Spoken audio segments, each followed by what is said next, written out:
Vamos a dar continuidad al estudio de Hechos en el capítulo 23.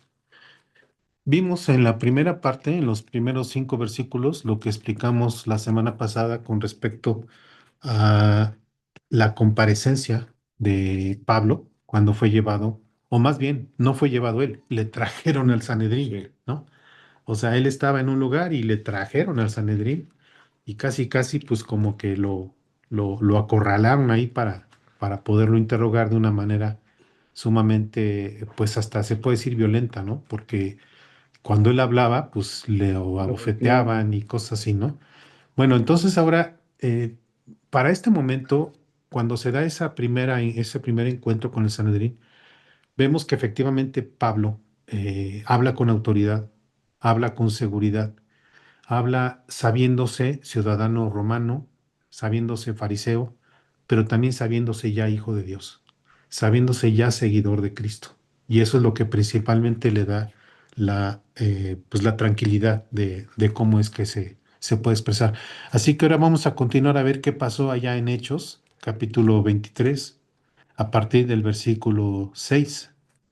Y vamos a ver hoy una porción llegando hasta el versículo 22. Dice así, en los primeros versículos del 6 al 9 dice, entonces Pablo, notando que una parte, ya aquí estamos hablando de que ya había terminado, digamos que ese primer momento en el Sanedrín, pero ahora está dirigiéndose a la multitud nuevamente. Dice que algunos eran saduceos y otra parte eran fariseos.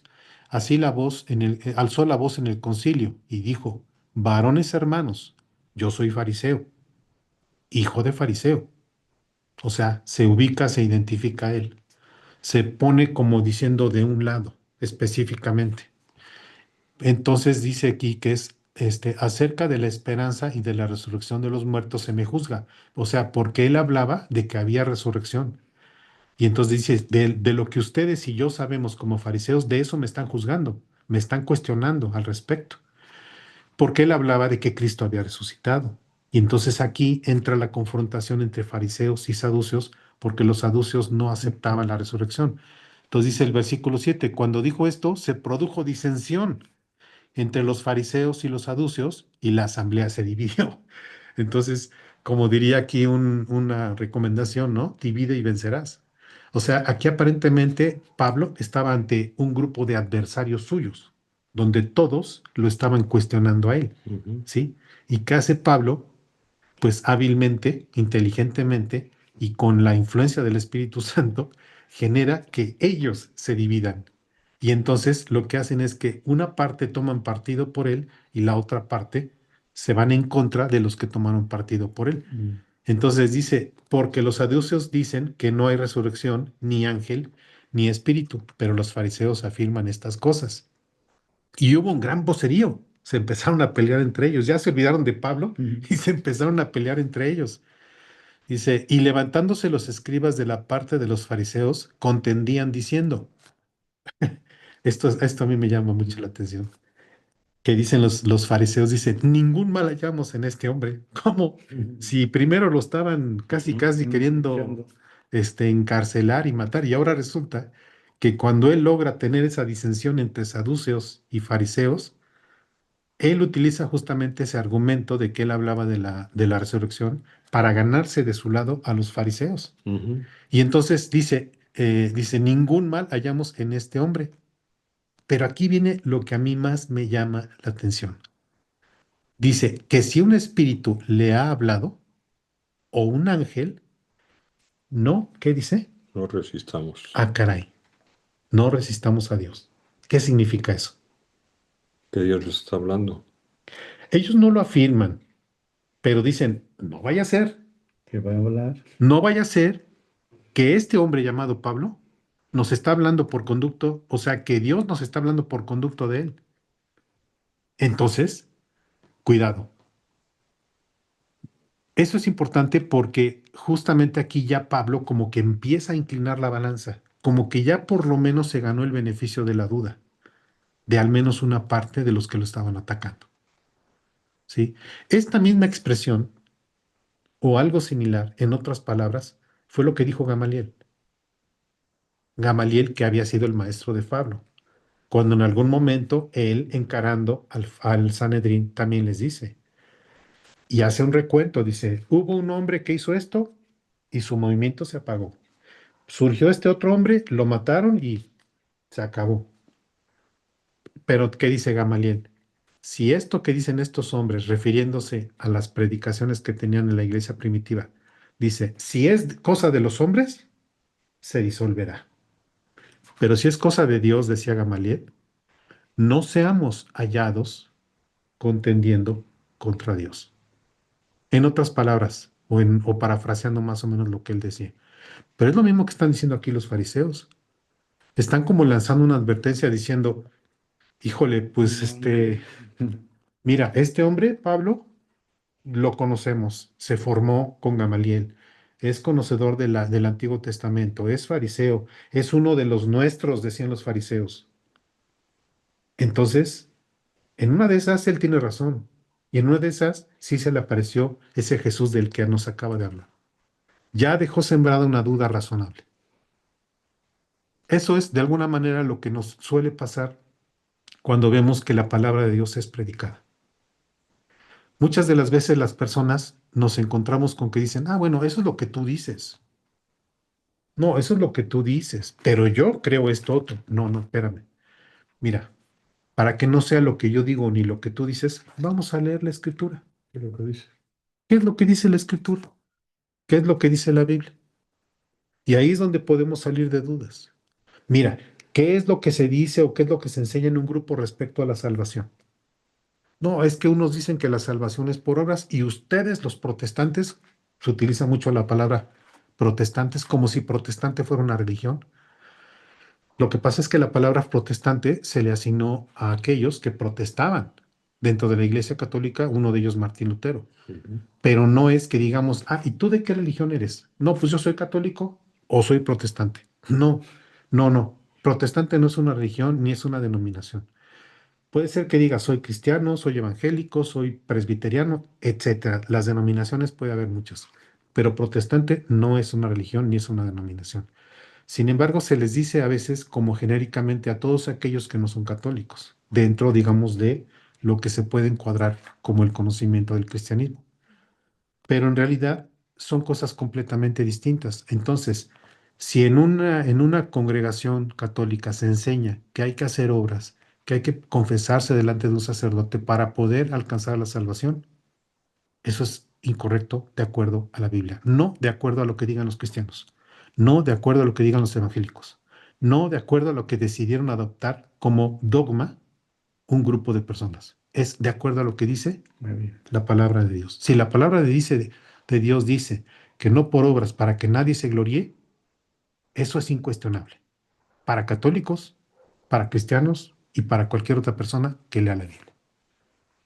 Esa es la razón por la cual aquí Pablo comienza a generar ese tipo de cuestionamientos y también por eso empieza a tener adeptos, pero no porque sea Pablo un brillante orador, que sí lo era, sino más bien porque está hablando con base en el Antiguo Testamento y les está diciendo, esto estaba establecido y tenía que venir un Salvador. Y ese Salvador que tenía que venir y que todos sabíamos que tenía que venir, tú Anás, tú Caifás, tú José de Arimatea, tú Nicodemo, yo Pablo, yo, todos lo sabíamos, no nos hagamos. Y las señales que dio este hombre son de que Él es el Hijo de Dios. Y yo, él decía, soy testigo fiel porque a mí se me apareció, a mí me habló directamente. Yo tuve un encuentro personalísimo con Jesús, que es el Cristo. Bueno, a raíz de esto, pues ya dándose esta disensión que había entre ellos, pues el tribuno se dio cuenta y dijo, no, estos lo van a medio matar o lo van a despedazar. Entonces dice, el tribuno, teniendo temor de que Pablo fuese despedazado por ellos, mandó que bajasen soldados y le arrebatasen de en medio de ellos y le llevasen a la fortaleza. Estando ya preso ahí en esa fortaleza, eh, le habla Jesús, le habla Cristo a Pablo y le dice, a la noche siguiente se le presentó el Señor y le dijo, ten ánimo, Pablo, pues como has testificado de mí en Jerusalén, o sea, aquí, es necesario que testifiques también en Roma. De alguna manera, ¿qué le está diciendo ahí Cristo a Pablo? Tiene todo, todo, todo, todo, todo, la ayuda de Dios, ¿no? ¿Correcto? ¿Qué más? Tiene el poder ¿Qué más le para, está diciendo? Porque en ese momento están en Jerusalén se y tiene que están ir, esperando que salga de ahí para matarlo.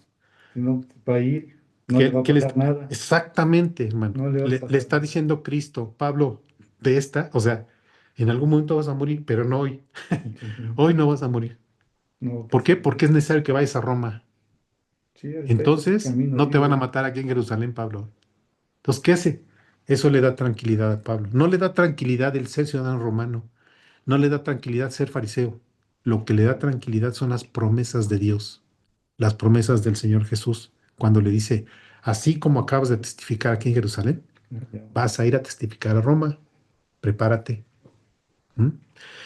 Bueno, viendo, dice, el día, venido el día, o sea, ya pasando la noche que estuvo ahí el preso, algunos de los judíos tramaron un complot y se juramentaron bajo maldición, diciendo que no comerían ni beberían hasta que hubiesen dado muerte a Pablo. Pues yo creo que se han de haber muerto de inanición estas personas, ¿eh? Porque no pasó nada. Yo creo que estas personas se han de haber muerto de inanición o rompieron su voto. Nada más hay de dos. O rompieron su voto de no comer antes de matar a Pablo o murieron de inanición. Porque la verdad es que no lograron hacerle nada, ¿no? Eran más de 40 los que habían dicho esta conjuración, los cuales fueron los principales sacerdotes, fueron a los principales sacerdotes y a los ancianos y dijeron, nosotros nos hemos juramentado bajo maldición a no gustar nada hasta que hayamos dado muerte a Pablo. Fíjense, hermanos, cómo a mí me llama mucho la atención esto. Se decían judíos, se decían eh, celosos de la ley, celosos del Antiguo Testamento. ¿Qué acaso no había un mandamiento en el Antiguo Testamento, en la ley de Moisés, que decía, no matarás? ¿Por qué entonces estas personas con tanta vehemencia dicen, nos hemos juramentado entre nosotros, no solamente que mataremos a Pablo, sino que no vamos a comer hasta que cumplamos con el cometido de matarlo? Están ciegos, ¿no? Y presumen que tienen una fe en Dios Mm, cuando están violando la ley. Justamente lo que le decía Pablo, ¿se acuerdan? La semana pasada que dijimos, y tú violando la ley le decía a Ananías, mm. ¿me mandas golpear? No Esa puede era la pegarle. incoherencia. No, porque no tiene por qué pegarle. En este caso tampoco estos hombres tenían por qué matarlo. Podían no estar de acuerdo con él, Pero pero no, como decía Gamaliel, si esto es de los hombres, se disolverá, pero si es de Dios, mira, ellos mismos se están confrontando ante la posibilidad de que fuera Dios el que le hubiera hablado a Pablo, como realmente ocurrió.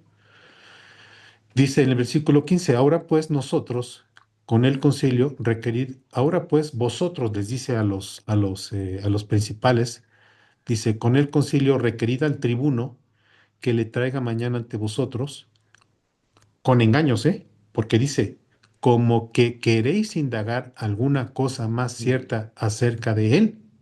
O sea, como diciéndole, tráiganlo con el pretexto del que lo quieren volver a interrogar. Y nosotros, dice, estaremos listos para matarle antes de que llegue. O sea, mm, antes de que se presente aquí, ya lo estaremos esperando para que lo podamos como, matar. Dice, pero fíjate, aquí hay un dato interesante. Dice, más el hijo de la hermana de Pablo, o sea, ¿qué parentesco tenía este muchacho con Pablo? sobrino. Su sobrino. Oyendo hablar de la celada, o sea, de la conflagración, fue y entró en la fortaleza y dio aviso a Pablo. Pablo estaba preso. Pablo era un reo. Sin embargo, tenía privilegios. ¿Por qué? Era era ¿cómo se llama? Un Ciudadano fariseo. romano. Un fariseo. Es interesante porque, o sea, con la mayor facilidad del mundo el muchacho logró entrar. Lo dejaron entrar a ver a Pablo. Quiere decir que el tribuno y los que lo estaban custodiando, comandados por los centuriones, de alguna manera lo estaban custodiando no tanto porque lo consideraran culpable, sino Para que porque no hicieran dijeron, daño. si se los regresamos, Le van a hacer lo van a daño. despedazar y a nosotros, que también somos romanos, nos van a pedir cuentas de él. Mejor Lo resguardamos. lo resguardamos y se lo entregamos en todo caso a alguien que esté arriba de nosotros en autoridad, que es más o menos el sentido de lo que vemos acá. Porque dice, más el hijo de la hermana de Pablo, dice, oyendo hablar esta celada, fue y entró en la fortaleza y dio aviso a Pablo. Pablo, llamando a uno de los centuriones, o sea, Pablo siendo un reo, llama a un centurión Ujú. que era el que lo estaba, digamos, custodiando y le dice, le da una indicación y el centurión lo obedece. Lleva a este joven ante el tribuno porque tiene cierto aviso que darle. El centurión casi casi le dice, Sí, sí, señor ciudadano romano, permítame, ahorita lo hago. Él entonces tomándole, o sea, el centurión tomando al joven, no solamente lo dejó ir, sino que él lo lleva. personalmente lo llevó. Dice, le llevó al tribuno y dijo, el preso Pablo me llamó y me rogó que trajese ante ti a este joven para que, porque que tiene algo que hablarte. El tribuno tomándole de la mano, ¿a quién? El Al sobrino. muchacho, al sobrino de Pablo, y retirándose aparte, o sea, le dijo, a ver, que nadie nos escuche, que no nos escuche ni el centurión, ¿eh? Vamos aquí, en privado. Quiero que me digas qué es lo que me tienes que decir. Le preguntó, ¿qué es lo que tienes que decirme?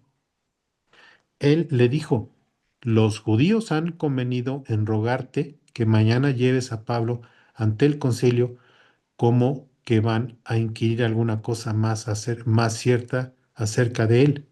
Pero tú no le creas, dice el muchacho.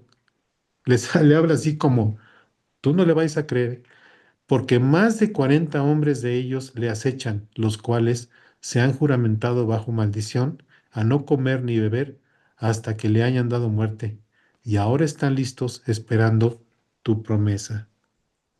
Entonces, ¿qué hace el tribuno? Pues sabiendo esto, dice, no, hombre, no, no, yo no me voy a Desgracia meter ahí en no. problemas.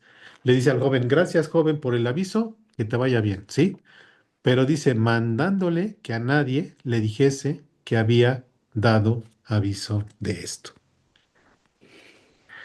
Bueno, aquí hay algunas preguntas. ¿Cómo es que Pablo entonces logra que uno de los centuriones le haga caso, casi casi que lo obedezca, y permita que su sobrino lleve el mensaje al tribuno? Bueno, porque uno es romano y con la gracia de Dios, ¿no? Todo eso se mueve por la gracia de Dios. Sí, sí. Claro, ante los romanos, lo que origina que ellos se muevan de esa manera no es su temor a Dios. Mm, sí, Es tal vez el temor a que como ciudadano romano esto implicara algún problema para ellos si no tenían una custodia adecuada de un reo, que en este caso era ciudadano romano. Pero ese factor, en el caso de Pablo, en ese momento fue utilizado por Dios. ¿Para qué? Para especialmente. protegerlo. Entonces, pues sí, efectivamente, el propio centurión llevó al joven, o sea, él lo llevó personalmente. Ahora, aquí es claro que el tribuno lo que le preocupaba era que Pablo fuese ciudadano romano. Eso es lo que le preocupaba. Eso es lo que a él le angustiaba, diciendo, híjole, o Me pasa sea, aquí algo y le pasa algo y me lo cobran como nuevo, ¿no? Casi, casi diríamos en la actualidad.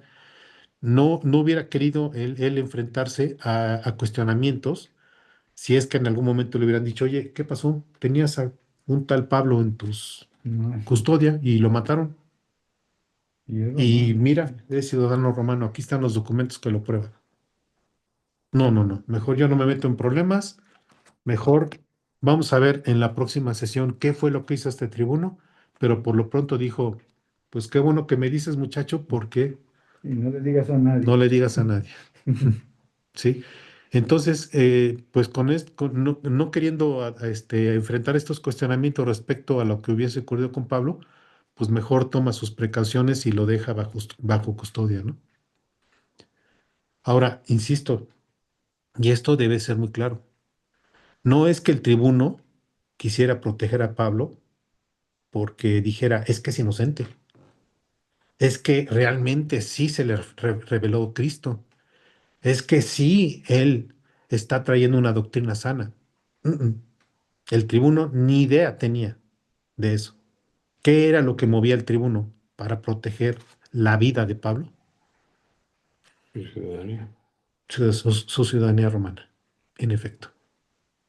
Pero eso que hizo valer Pablo ante el tribuno y que el tribuno respetó, fue justamente el escudo que en este caso Dios utilizó. ¿Para qué? Para proteger la vida de Pablo, por, por una razón, porque todavía Pablo tenía cosas que hacer, Su camino era más largo, ¿no? todavía tenía un camino que recorrer, ¿sí? Todavía no podía pronunciar esa frase que le dijo a Timoteo antes de morir. ¿Qué le dijo Pablo a Timoteo poco antes de morir? Yo ya estoy para ser sacrificado. Exactamente. Aquí todavía no puede pronunciar esa frase. Todavía tiene mucho que hacer.